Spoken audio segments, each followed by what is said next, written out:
Kinara wa chama cha ODM Raila Odinga kwa uamuzi wake wa kushirikiana na serikali ya Rais William Ruto. Akizungumza katika shule ya msingi ya Mikinduni iliyo katika kaunti ya Tana River wakati wa hafla iliyoandaliwa na mkurugenzi wa KenGen, Jumwa alieleza kuwa uamuzi huo wa Odinga ulileta amani na uwiano nchini. Aidha, aliwakashifu vikali wanasiasa wanaopinga muungano huo, huku akiwataja kama watu wasio wazalendo. Aliyekuwa mwakilishi wa kike kaunti ya Tana River na ambaye ni mkurugenzi wa KenGen, Rehema Hassan, pia alisifia ushirikiano huo na kuwarai wakazi wa kaunti ya Tana River kuunga mkono serikali.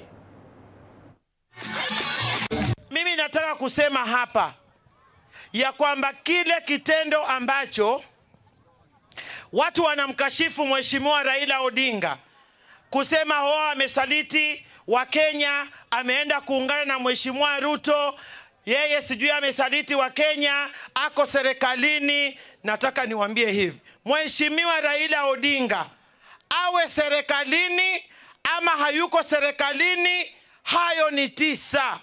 10 ni kile kitendo cha uzalendo alichokifanya Mheshimiwa Raila, kusema Kenya kwanza kuliko yeye. Hii Kenya watu washikane na hii Kenya ipate amani, kuwe na utulivu, ili Mheshimiwa Rais pia akaweze kuwa na amani ya kuweza kudeliver ile plani yake kwa wananchi. Wangu, msikubali kuwa kwa opposition tena.